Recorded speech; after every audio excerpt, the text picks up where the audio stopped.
Harihi Om Shri Gurubhyo Namaha Mahaperiyava Sharanam.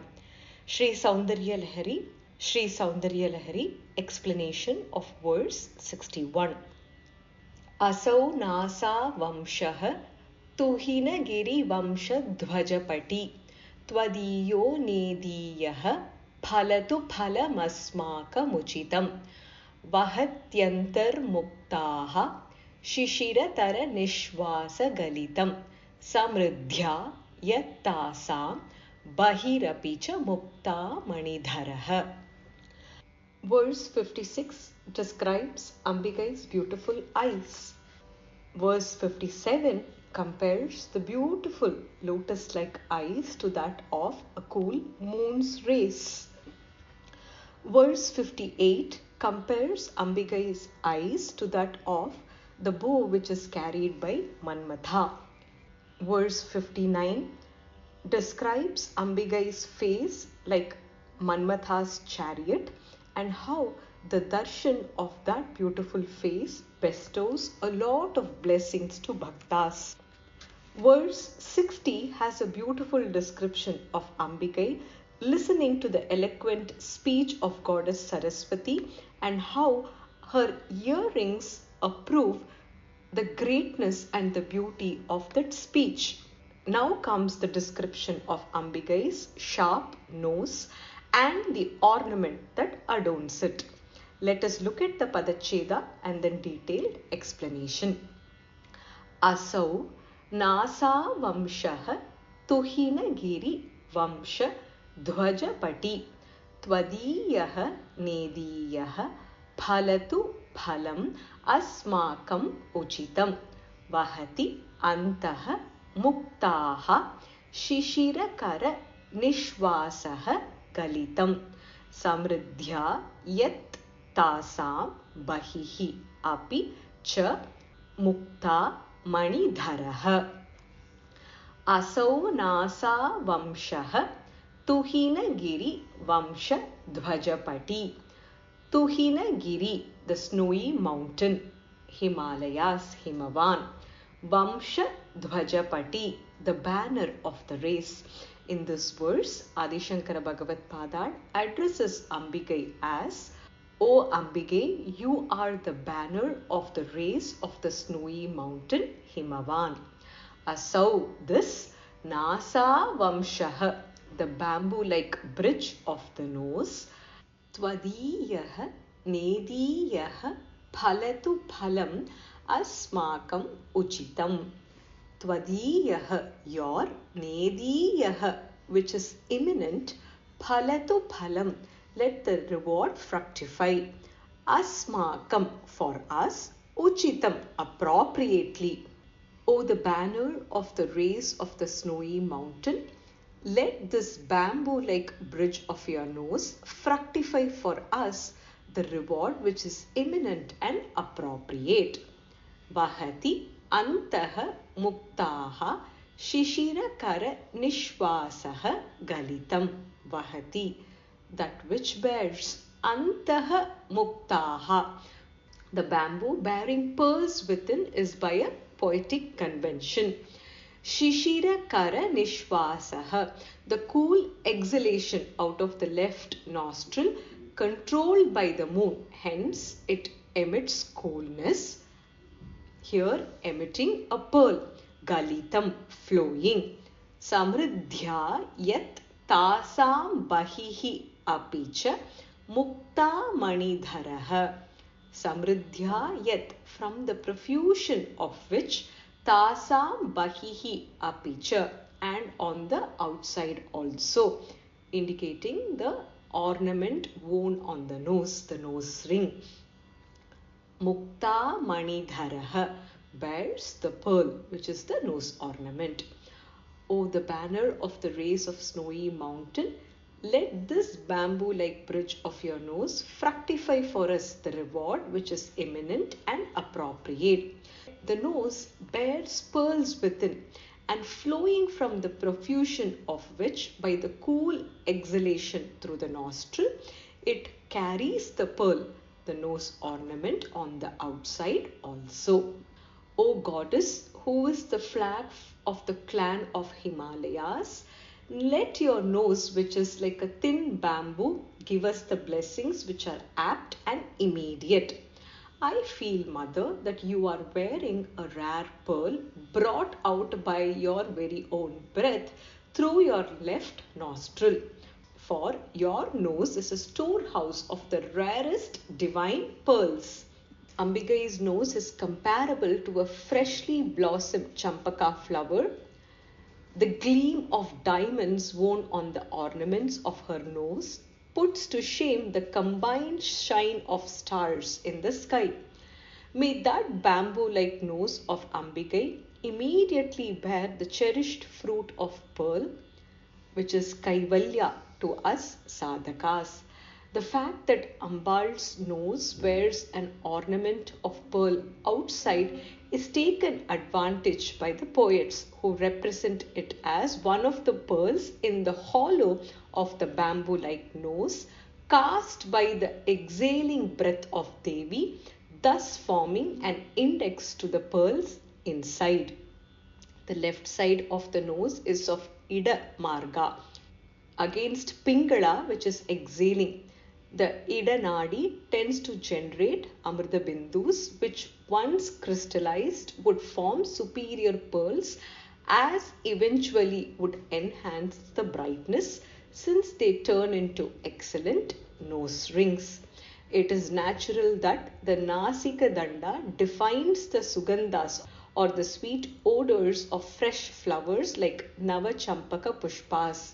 Thus, the Shishira Kara or Chandra as indicating the breath passing through the left Idanadi in which the moon functions. Further, it bears pearls inside its hollow interior, as also wears a pearl outside as an ornament, cast as it were by the lunar left nostril breath, there being abundance of pearls inside as per our Indian custom, so as to attach an ornament with pearl pendant. The Nadi on the right side is called Pingala, which is the Surya Nadi, while on the left is Ida, which is Chandra Nadi. The middle is Sushumna or the Agni Nadi. The Jivatma or the individual self is indeed Paramatma. Paramatma's left eye is the moon, while right is Surya, and third eye is Agni. Left hand breathing is named after Chandra, the Shishirakara, hence Shishirakara Nishwasaha. Asau Nasa Vamshaha Tuhina Giri Vamsha Dhwajapati. O the banner of the race of snowy mountain, let this bamboo-like bridge of your nose, Tvadiyaha Nediyaha Phalatu Phalam Asmakam Uchitam. Fructify for us the reward which is eminent and appropriate. Vahati Antaha Muktaha Shishirakara Nishwasa Galitam. The nose carries pearls within and flowing from the profusion of which by the cool exhalation, Samriddhya yat tasam bahihi api cha mukta mani dharaha. Flowing from the profusion by the cool exhalation through the nostril, it bears the pearl, the nose ornament on the outside also. The corresponding namas from Lalita Sahasranamam. Nava Champaka Pushpabha Nasadanda Virajita. Ambal with a nose of the beauty of a newly bloomed Champaka flower. Tara Kanti Tiraskari Nasabharana Bhasura. With nose ornament that outshines the lustre of even the stars. This shloka can be chanted for victory in every task undertaken and for obtaining wealth. Thus concludes the explanation of verse 61 of Sri Soundarya Lahari. Sarvam Krishnarpanamastu. Harihi Om Tatsat Mahaperiyava Sharanam. Jai Jai Shankara. Hara Hara Shankara. Harihi Om. Shri Gurubhyo Namaha. Mahaperiyava Sharanam. Sri Soundarya Lahari. Explanation of verse 62. Prakritya Raktayastava Sudati दन्तच्छदरुचेः प्रवक्ष्ये सादृश्यं जनयतु फलं विद्रुमलता न बिम्बं तद्बिम्ब प्रतिफलनरागादरुणितं तुलामध्यारोढुं कथमिव विलज्जेत कलया. Verse 61 describes the beautiful nose and the nose ornament worn by Ambikai. O the banner of the race of snowy mountain, let this bamboo-like bridge of your nose fructify for us the reward which is imminent and absolutely appropriate. The nose bears pearls within and flowing from the profusion of which, by the cool exhalation through the left nostril, it bears the pearl which is the nose ornament on the outside also. Verse 62 describes the beautiful lips of Ambikai, and Adi Shankara Bhagavad Padar here tries a comparison, a simile, to explain the beauty, brightness and the color of Ambikai's lips. And then finally he says it is completely incomparable. Let us look at the Padacheda and then detailed explanation. Prakritya raktayaha tava sudati dantaha chada ruchehe pravakshye sadrishyam janayatu phalam vidruma lata na bimbam tat bimba prati phalanaragat arunitam tulam adhyarodhum katham iva vilajjeta kalaya. Prakritya raktayaha tava sudati dantaha chada ruchehe. Prakritya, naturally, raktayaha, which is red in color, tava, your, dantaha chada ruchehe, the beauty of the lips. And while addressing Ambikai, he says Sudati, O the one with beautiful teeth, with lips that conceal the teeth. Pravakshe sadrishyam janayatu phalam vidrumalata. Pravakshe, may I state, sadrishyam, that which is similar, janayatu phalam vidrumalata, let it be the fruit of the coral creeper. The coral creeper indeed does not carry any flower, vegetable or fruit, but if it were to carry, that would be a worthy comparison. Okay, now that I know I cannot compare Ambikai's lips to the fruit in the coral creeper, let me try something next to it. Na bimbam tat bimba prathiphalana ragat arunitam. Na bimbam, the bimba fruit, tat bimba, indeed it is the reflection or the image of the red lips, prathiphalana ragat arunitam, out of desire to reflect, therefore is red colored. The bimba fruit is red colored, but when we take it closer to Ambikai's lips, the redness of the fruit is nothing but the reflection of Ambikai's lips, or the brightness, the color, the beauty of her lips. The bimba fruit doesn't carry anything naturally. In fact, is it equally comparable? Tulam adhyarodhum katham iva vilajjeta kalaya. The bimba fruit indeed knows that tulam, it is not comparable, it is not well balanced. Adhyarodhum katham iva vilajjeta kalaya. So it feels a little bit bashful that it cannot be compared to Ambikai's red lips. It understands that the color and the beauty is nothing but the reflection of what is carried by Ambigai. O the one with beautiful teeth, I speak of that which is similar to the beauty of your lips, which is naturally red in color. Let the coral creeper bear the fruit, and maybe I can compare your lips to that. However, the coral creeper does not carry flower or fruit. The bimba fruit, out of desire to reflect the image of red lips, is red colored. Hence, how will it not be bashful to ascend the balance to be compared against the red lips by even a little bit? Indeed, it understands that the comparison is inadequate. The imaginary fruit, namely the coral fruit, can be suggested as the only possible standard of comparison. While describing the various beauty of Ambigai, the lips are described here. Usually the cherry lips are compared to corals, which are essentially green, but while they ripen they turn red. Coral is a bone of an aquatic creature of octopus family. Her lips are likely to be like the bimba fruit.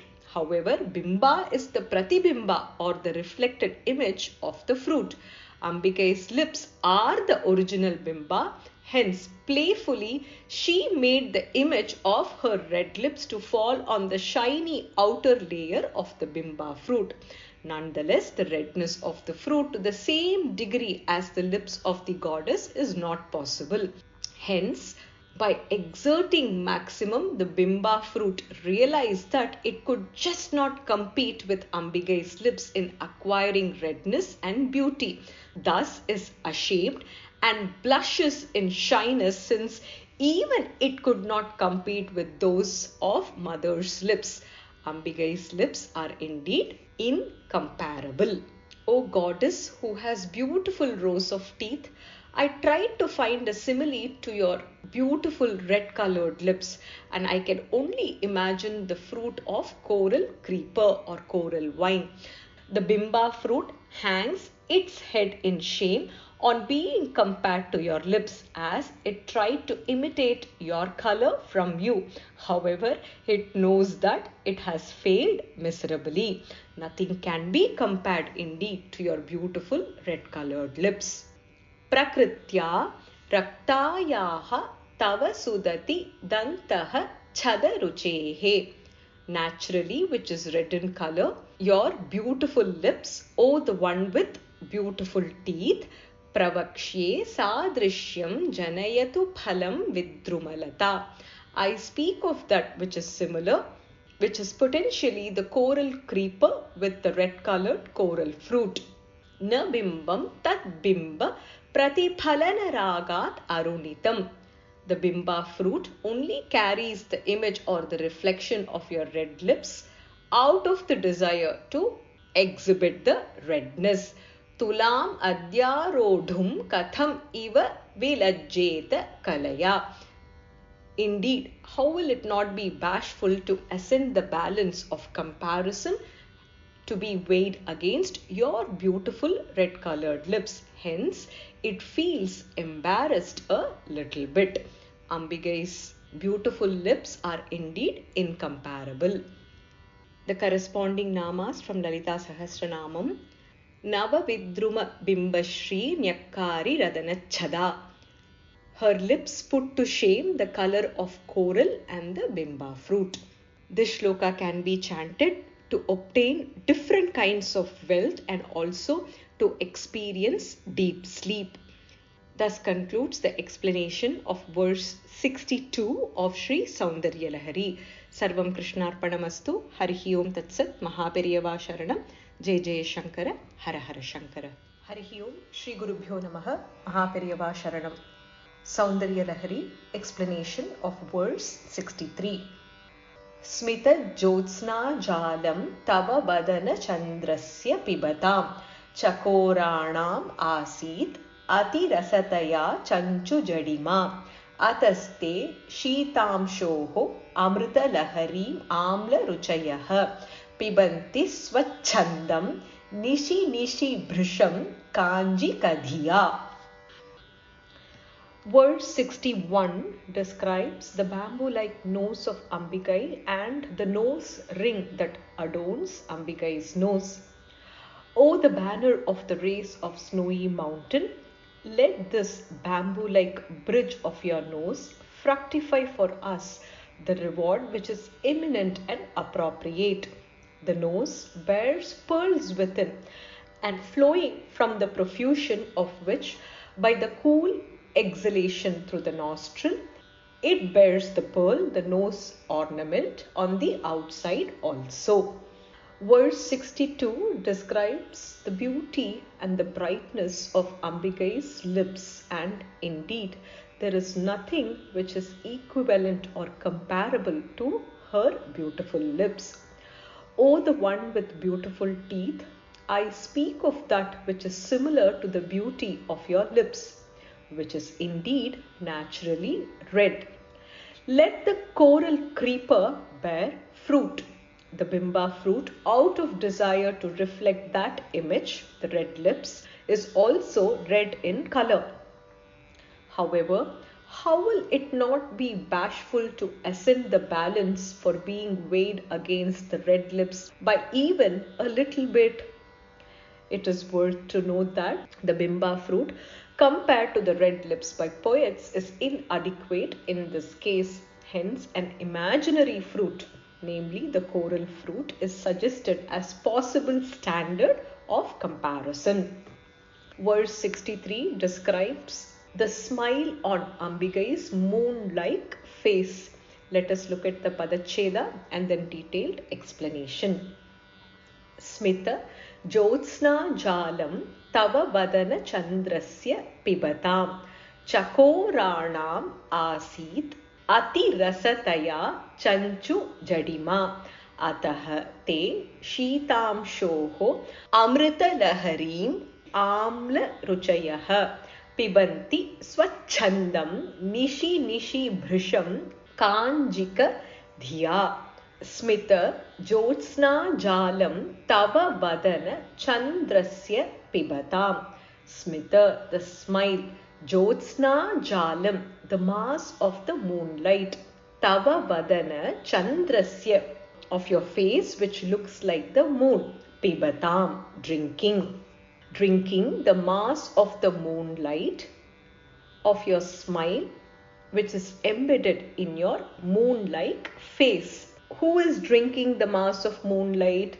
Chakoranam Asit Ati Rasataya Chanchu Jadima. The Chakora birds, Chakoranam, the Chakora birds have a specific symbolism here where they feed on the beams or the light from the moon. Chakoranam Asi, they became Ati Rasataya, from the excessive sweet taste from Ambikai's smile on the moon-like face. Chanchu Jadima, the beaks of these birds became dull or they became frozen. The Chakora birds, drinking the mass of the moonlight from Ambikai's smile that is embedded on the moon of her face, became dull in the beak from the excessive sweet taste that was emanating. When we have too much of sweets, we feel kind of choked and we look for an alternative taste, a different kind of taste. It is indeed challenging to consume anything in excess, even so when it is sweet taste. Atah te shitam shoho amrita laharim amla ruchayah. Shitam shoho, of the moon. Atah te, therefore, amrita laharim, the wave of nectar. Amla ruchayah, desiring a sour taste, an item that can be consumed which neutralizes the excessive sweetness that the birds experienced. Pibanti swachandam nishi nishi bhrisham kanjika dhiya. Pibanti, hence they drink, swachandam, of their own free will, nishi nishi, every night. How? Bhrisham, excessively. Kanjika Dhiya, thinking of it to be sour gruel or sour porridge. The chakora birds drinking the mass of moonlight of Ambikai's smile, which emanates from the face which also resembles the moon. The birds indeed suddenly experience dullness in their beak from the excessive sweet taste that emanates from Ambikai's smile. Hence, to compensate, they desire sour taste. Therefore, they drink of their own free will excessively every night the wave of nectar of the moon, thinking it to be sour porridge. Ambal's crown is adorned by sun and moon, as she is Chandrasekhari and Surya Shekhari as well. This particular verse has the reference to moon. From the face of the moon emanates the moonlight. On the face of the real moon, there is a dark spot. But on Ambikai's face, there are two rows of bright white teeth whose glitter is revealed by her smile. Usually, a woman's glance is like black bees, and her smile is a bubbling stream of whiteness. Acharya thus speaks similarly of Ambikai's smile. The moonlight of her face, which also resembles the moon, that spreads in the form of her smile. The chakora bird, which is stated to sustain itself on moonlight, enjoys that beautiful smile. Moon exudes nectar, and that nectar is the beam or the rays from the moon. The beaks of the chakora birds get numbed and become insensitive from the excessive sweetness emanated by Ambikai's moon-like face and the smile on that face. Having tasted the gentle smile, the chakora birds become wise and intelligent, and since the food is too sweet, they try to eat a different item of a different taste. Hence, they turn to sour taste. Shankaracharya has gifted us this beautiful poetry in which he says even the nectar of moonlight is sour compared to Ambikai's gentle smile. Hence, he conveys this idea by speaking about it through the experience of chakora birds. Smita Jyotsna Jalam Tava Vadana Chandrasya Pibatam. Drinking the mass of moonlight of your smile, the smile that emanates from your moon-like face. Chakoranam asit ati rasataya chanchu jadima. The chakora birds that drink the mass of moonlight become dull in the beak from the excessive sweet taste of your smile. Ataha te Shitamshoho Amrita Laharim Amla Ruchayaha. Desiring sour taste, therefore they drink at their free will the wave of nectar. Pibanti Swachandam Nishi Nishi Bhrisham Kanjika Dhiya. They drink of their own free will excessively every night. And what do they drink? The wave of nectar of the moon, thinking it to be sour porridge or sour gruel. The corresponding namas from Lalita Sahasranamam. Mandasmita Prabhapura Majjat Kamesha Manasa. She whose smile captivates Kameshwara's mind. Daraha So Jwalan Mukhi. Ambal who has a face which is lit by gentle smile. Charu Hasa. She who has a lovely smile, joyous smile. This shloka can be chanted for liberation from repeated birth and death. This shloka also has the power of attracting people. Thus concludes the explanation of verse 63 of Sri Soundarya Lahari. Sarvam Krishnarpanamastu. Harihi Om Tatsat. Mahaperiyava Sharanam. Jai Jai Shankara. Hara Hara Shankara. Harihi Om. Shri Gurubhyo Namaha. Mahaperiyava Sharanam. Soundarya Lahari. Explanation of verse 64. Avishrantam Patyur gunagana kathamredana japa. Japa pushpa chaya tava janani jihva jayati sa. Yadagrasinayaha sphatika drishada chacha vimayi saraswatya murtihi parinamati manikya vapusha. Verse 61 describes the bamboo-like nose of Ambikai and the nose ring that adorns Ambikai's nose. O the banner of the race of snowy mountain, let this bamboo-like bridge of your nose fructify for us the reward which is imminent and appropriate. The nose bears pearls within, and flowing from the profusion of which, by the cool exhalation through the nostril, it bears the pearl, the nose ornament, on the outside also.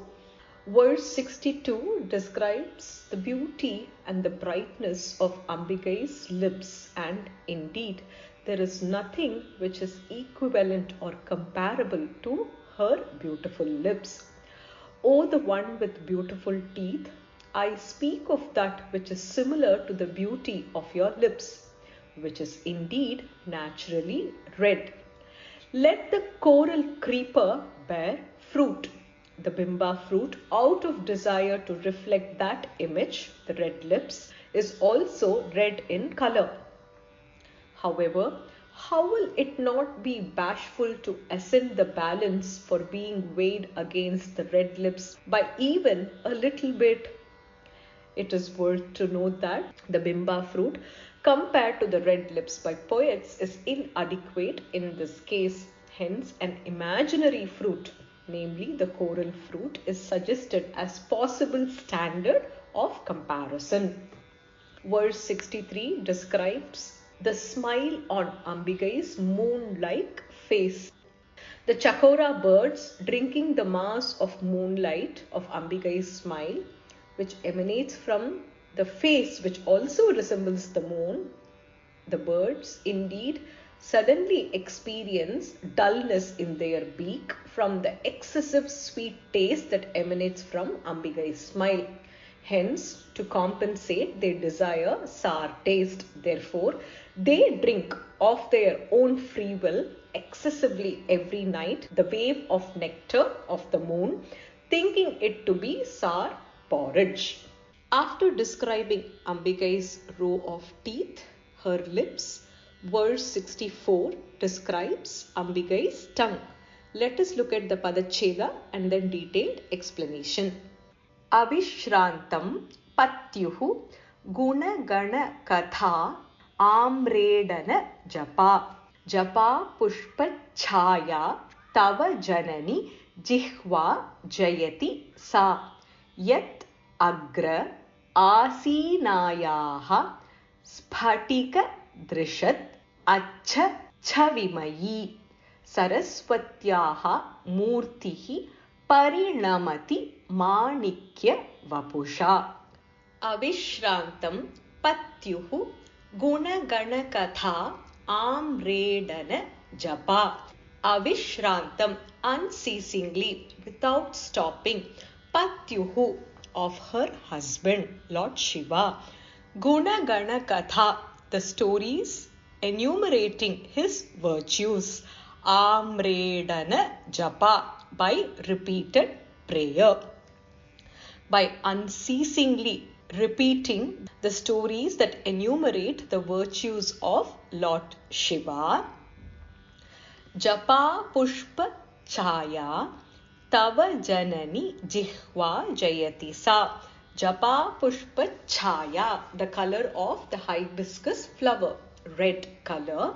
Tava janani, O mother, your jihva, tongue, jayati sa, it becomes victorious. O mother, that tongue of yours, which has the color of hibiscus flower, red color, and it gains that color by unceasingly repeating the stories that enumerate the virtues of Shiva, your consort, as though it is a japa prayer. Yet agra आसीनायाः स्फटिकदृशद् अच्छा cha vimayi, yet of which agra asinayaha, seated on the tip, sphatika drishat, like that of a crystal stone, acha cha vimayi, which is clearly brilliant, seated on the tip of which the crystal stone like, which is clearly brilliant. Who is seated? Saraswatyaha murtihi parinamati manikya vapusha. Saraswatyaha murtihi, the form of Saraswati, parinamati is transformed, manikya vapusha, into ruby-like appearance. O mother, that tongue of yours turns into red color like that of a hibiscus flower by unceasingly stating or narrating the stories that enumerate the virtues of Lord Shiva. Hence, it almost becomes a repeated prayer. The tongue becomes victorious. Seated on the tip of the tongue is crystal stone like with amazing brilliance, the form of Saraswati. That Saraswati, due to the red color of your tongue, is transformed into ruby-like appearance. O mother, the well-known tongue of yours, which without any rest chants and repeats the many virtues of your consort Shiva, is red like the hibiscus flower. The goddess of learning Saraswati, sitting at the tip of your tongue, though white and sparkling like a crystal, turns red like that of ruby, indeed because of the color of your tongue. As Ambigai is a pativrata, her thoughts are always deeply engaged on Sadashiva, his heroic acts, his virtues, his attributes constantly take up her mind. Devi Saraswati, who is at the tip of her tongue, is as white as that of a spatika, but Ambigai's tongue is red color like that of Japa Kusuma, hibiscus. Acharya adds that the white complexioned Saraswati, who is seated on Ambigai's tongue, turns red in the redness of Ambigai's tongue, which resembles the color of hibiscus. Bhagavati, hail your red tongue, which is blood red like Japa Kusuma and which is constantly engrossed with the chants and japas of Paramashiva's heroic and magnanimous attributes and qualities. Indeed, this happens always. Further, Devi Saraswati, who is always seated on your tongue like a spatika mani of white purity, now appears blood red in color as she is seated on the tongue, which is red colored. Avishrantam patyuhu guna gana katha amredana japa. Unceasingly narrating or enumerating the stories that describe the virtues of your husband Shiva as though it is a repeated prayer. Japa pushpa chaya tava janani jihva jayati sa. O mother, your tongue indeed becomes victorious and takes the color of the hibiscus flower, the red color. Yet agra asinayaha spathika drishat acha cha vimayi. Seated on the tip of that tongue, a crystal stone that is clearly visible and brilliant. Saraswatyaha murtihi parinamati manikya vapusha. Saraswati, who is usually white colored, is indeed transformed into ruby-like appearance. The corresponding namas from Lalita Sahasranamam. Japa Pushpa Nibha Kritihi. Ambigai, who has a complexion like that of hibiscus flower. Ramana Lampata, she who enjoys being with her consort. Shivapara, she who has her only focus and interest in Lord Shiva. Sada Shiva Pativrata, a devoted wife of Lord Shiva. Sada Shiva Kutumbini, wife of Sadashiva, Lord Shiva. Swadhina Vallabha, she's whose husband is entirely her own. This shloka can be chanted to cure diseases related specifically to women, to understand the mind of other people, and for victory in every task undertaken. Thus concludes the explanation of verse 64 of Sri Soundarya Lahari. Sarvam Krishnarpanamastu. Harhi Om Tatsat. Mahaperiyava Sharanam. Jai Jai Shankara. Shri Gurubhyo Namaha. Mahaperiyava Sharanam. Soundarya Lahari. Explanation of verse 65.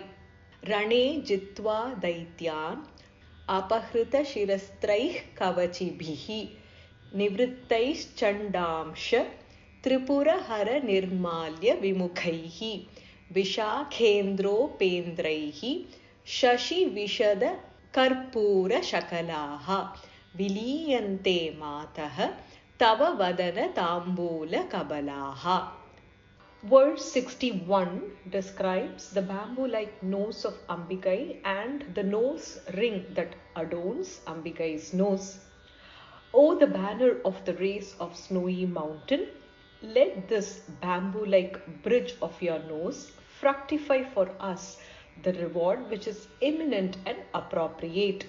The nose bears pearls within, and flowing from the profusion of which, by the cool exhalation through the nostril, it bears the pearl, the nose ornament, on the outside also. Verse 62 describes the beauty and the brightness of Ambikai's lips, and indeed there is nothing which is equivalent or comparable to her beautiful lips. O the one with beautiful teeth, I speak of that which is similar to the beauty of your lips, which is indeed naturally red. Let the coral creeper bear fruit, the bimba fruit, out of desire to reflect that image, the red lips, is also red in color. However, how will it not be bashful to ascend the balance for being weighed against the red lips by even a little bit? It is worth to note that the bimba fruit compared to the red lips by poets is inadequate in this case. Hence, an imaginary fruit, namely the coral fruit, is suggested as possible standard of comparison. Verse 63 describes the smile on Ambikai's moon-like face.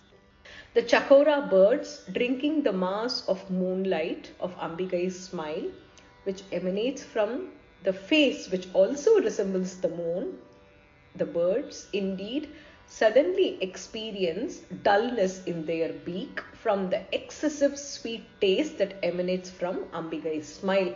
Hence, to compensate, they desire sour taste. Therefore, they drink of their own free will excessively every night the wave of nectar of the moon, thinking it to be sour porridge. After describing Ambikai's row of teeth, her lips, verse 64 describes Ambikai's tongue. O mother, the well-known tongue of yours, which without any rest chants and repeats the many virtues of your consort Shiva, is red like the hibiscus flower. The goddess of learning Saraswati, sitting at the tip of your tongue, though white and sparkling like a crystal, turns red like that of ruby, indeed because of the color of your tongue. Verse 65 describes how Ambikai is chewing on betel leaves and nut, and how the chewed leaves are offered as prasada. Let us look at the Padacheda and then detailed explanation. Rane jitva daityan apahrita shirastraihi kavachibhihi nivrittaihi chandamsha tripurahara nirmalya vimukhaihi vishakha indra upendraihi shashi vishada karpura shakalaha viliyante mataha tava vadana tambula kabalaha. Rane jitva daityan apahrita shirastraihi kavachibhihi. Rane, in the battle, jitva, having won. Who has been won? Daityan, the Daityas, the demons, the Asuras. Apahrita, removing. Shirastraihi, the helmets. Kavachibhihi, but with armors or shields. O mother, having won the Daityas in battle, removing the helmets as a token of respect and wearing the armor. Who is this referring to? Nivrittaihi Chandamsha Tripurahara Nirmalya Vimukhaihi. Nivrittaihi, they have returned. Chandamsha, the share of Chandikeshwara, who is an ardent devotee of Shiva. Tripurahara Nirmalya, the remnants of offerings to Lord Shiva who destroyed the Tripura. The three flying cities. Vimukhaihi, being averse to, ignoring or not wanting. Having won the Daityas or the Asuras in a battle, they remove their helmets as a mark of respect. Clad in armor, they are averse to the remnants of offerings to Shiva, which is the share of Chandikeshwara alone. Again, who is being referred to here? Vishakha Indra Upendraihi Shashi Vishada Karpura Shakala. Vishaka, Kartikeya, son of Shiva and Shakti. Senatipati, or the commander of gods in battle. Indra, Lord Indra, the lord of Devas. Upendraihi, by Lord Vishnu, the elder brother of Indra, when he took the Vamana avataram. Shashi Vishada Karpura Shakalaha. Shashi Vishada, white as the moon. Karpura Shakalaha, the fragments of camphor. Viliyante Mataha Tava Vadana Tambula Kabalaha. Viliyante, they are dissolved by chewing. Mataha, O mother, O Shakti. Tava Vadana, in your mouth. Tambula, the betel leaves and the areca nut chewed after a meal. Kabalaha, mouthful. O mother, the mouthful of betel leaf and areca nut with the fragments of white camphor, which is as white as moon, from your mouth are dissolved by chewing, is obtained as a prasada by Vishakha, Kartikeya, Indra and Upendra. They have returned having won the Asuras in battle, removing their helmets as a mark of respect and clad in armor. They are indeed averse to the remnants of offering to Shiva, which is the share of Chandikeshwara alone.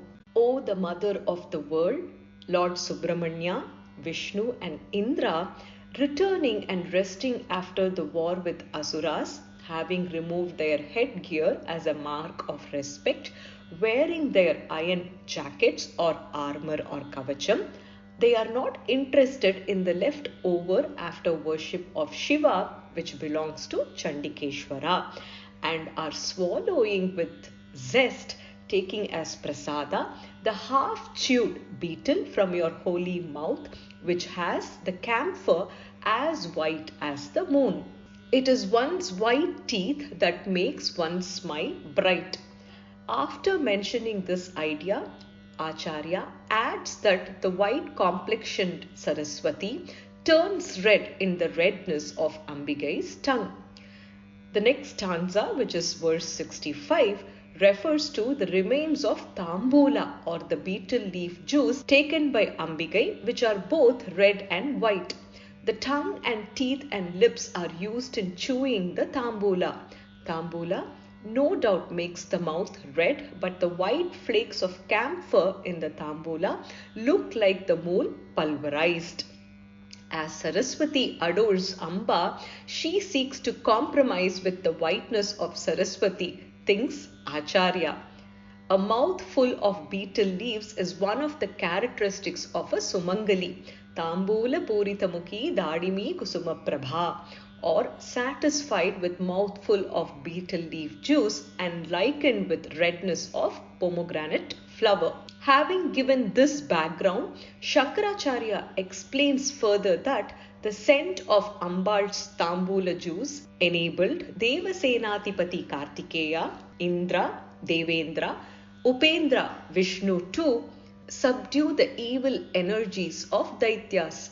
Having been victorious, they rushed to pay their respective obeisances to Ambikai and receive their prasada in the form of the remains of her Tambula.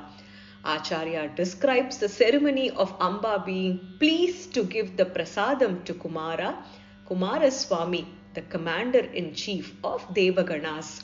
His spear is called Shakti, which indeed is the form of an invincible weapon. Indra tagged on to Kumaraswamy's victories. Mahavishnu has the name of Upendra, one who adheres to Indra. During the Vamana Avatara, Aditi and Kashyapa, Indra's parents, and hence Vishnu's name became Upendra. Before the arrival of Kumaraswamy, Devas, headed by Indra, were in the habit of shouting victory cries that they had themselves gained by Deva Asura battles. Eventually, wisdom dawned on them as Parashakti made them to understand that without the backing of her, they were just as normal as human beings. And Ambal, out of compassion, taught Brahmavidya to Kartikeya, and hence Kartikeya is also known as Jnana Pandita. Rane Jitva Daityan Apahrita Shirastraihi Kavachibhihi. In the battle, having won the demons, the Daityas, the Asuras, removing their helmets or the headgear and clad in armors, Nivrittaihi Chandamsha Tripurahara Nirmalya Vimukhaihi. They returned and were averse to the share of Chandikeshwara, which is the remnants of offerings to the destroyer of 3 flying cities, Lord Shiva. Vishakha, Indra, Upendraihi, Shashi Vishada Karpura Shakalaha. Kartikeya, Indra, and Vishnu, they were the ones who returned. The fragments of camphor, as white as the moon, Viliyante Mataha Tava Vadana Tambula Kapalaha. They are dissolved by chewing, and they took it as prasada, O mother, from your mouth, the mouth that had the betel leaf and areca nut, which is chewed after a meal. And this was taken by Kartikeya, Indra, and Mahavishnu as prasada from you. The corresponding namas from Lalita Sahasranamam: Karpura Viti Kamoda Samakarshi Digandara. She who chews betel leaves that fills fragrance in all directions. Tambula Purita Mukhi. She whose mouth is filled with betel leaves. This shloka can be chanted for victory and control over words. Thus concludes the explanation of verse 65 of Sri Soundarya Lahari. Sarvam Krishnarpanamastu. Harihi Om Tatsat. Mahaperiyava Sharanam. Jai Jai Shankara. Hara Hara Shankara.